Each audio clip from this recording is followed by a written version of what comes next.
Welcome back to Primetime News. Special welcome to the folks watching on onespotmedia.com. We begin this evening with a developing story. It appears the police are reopening the case involving a driver who apologized for endangering the lives of several motorists as he performed stunts along a busy road.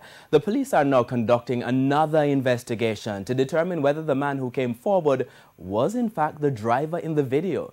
Speaking on RJR's Beyond the Headlines with Dion Jackson Miller earlier this evening, the Commissioner of Police, Major General Anthony Anderson, provided details.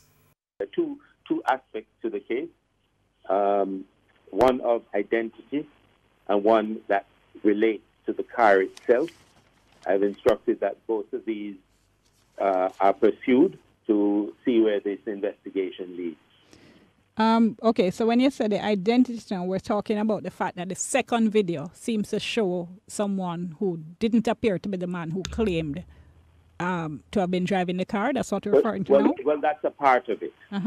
That's a part of it. There are some investigative leads that need to be pursued, and also the car itself. And I'll say no more about that because people are actually assigned to do that as we speak. The Commissioner also spoke about the information he received about why the driver was not charged.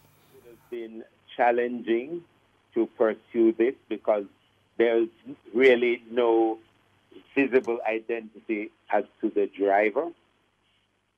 And the thinking was that at this stage, so there's a new head of that unit, that before going to the